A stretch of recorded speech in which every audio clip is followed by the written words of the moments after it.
PLTA, pembangkit listrik tenaga air Koto Panjang, maka orang-orang mesti dipindahkan. Kalau dipindahkan berarti jasadnya mesti diangkat. Kenapa mesti dipindahkan? Karena kalau tak dipindahkan nanti mau menyambut puasa, tak mungkin membaca Yasin di atas danau, tak mungkin berziarah di atas kolam. Kepada seluruh jamaah yang masih hidup ditransmigrasikan, yang sudah meninggal silakan bawa jenazah datuk nenek moyangnya supaya nanti mudah berziarah, karena ini akan tenggelam. Maka digalilah tanah. Apa yang terjadi? Khalifah, mursyid, tarekat Naksabandia, jangankan kulitnya, jangankan dagingnya, kain kafannya pun tak dimakan cacing tanah. Begitulah Allah memuliakan. Untuk orang yang tak percaya, untuk orang yang tak yakin, Allah mau tunjukkan bukan Nabi Muhammad, jangankan Nabi Muhammad, orang yang berzikir mengikut Nabi Muhammad saja pun dagingnya tak dimakan cacing tanah, kain kafannya pun tak membusuk. Orang yang tak beriman dengan Nabi Muhammad belum mati pun udah dimakan cacing tanah, masih hidup dia di atas tanah nih, sudah naik cacing tanah memakan dagingnya. Siapa itu? Orang yang dagingnya membusuk kena diabetes mellitus. Mohon yang kebetulan kena penyakit itu jangan tersinggung. Kunci mendengar pengajian Ustaz Somad ini dua saja, jangan tersinggung.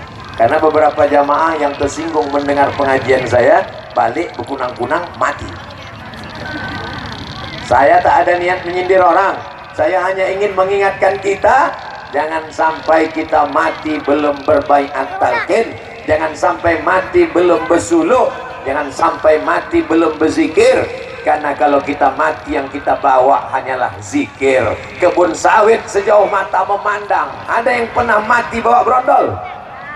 Gotah sejauh mata memandang, ada orang kabun mati bawa gotah? Kaya sekalipun yang dibawa hanyalah la ilaha illallah Muhammadur Rasulullah sallallahu alaihi wasallam, kalimatu haqqin 'alaiha nahya. Dengan itu kita hidup, wa 'alaiha namutu. Dengan itu kita mati, wa biha nub'atsu. Dengan itu kita akan dibangkitkan di padang mahsyar. Padang pula padang panjang. Berikutnya yang keempat. Itu maka saya ceramah tuh pakai poin. Kenapa Ustaz Somad tuh ceramah pakai poin? Supaya yang tak tahan mendengar ceramah tahu dia sampai kemana hubungan kita ini Pak Ustaz. 1, 2, 3, 4, 5. Oh berarti sudah mau habis. Kenapa Ustaz Somad tuh kalau ceramah pakai hitung-hitung? Mengajarkan adik-adik supaya nanti kuliah pandai membuat ringkasan. Kenapa Ustaz Somad tuh kalau ceramah pakai poin 1, 2, 3, 4, 5? Supaya intel mudah buat laporan, supaya jangan sampai salah lapor.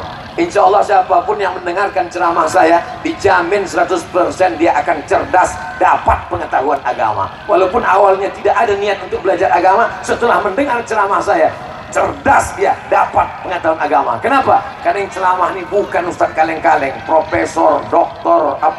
Tunggu tepuk tangannya nanti, belum belakang. Bapak Ibu yang dimuliakan Allah. Berikutnya yang keempat. Pelajaran dari hijrah yang keempat, saat Nabi sampai ke kota Al-Madinah Al-Munawwarah. Tala'al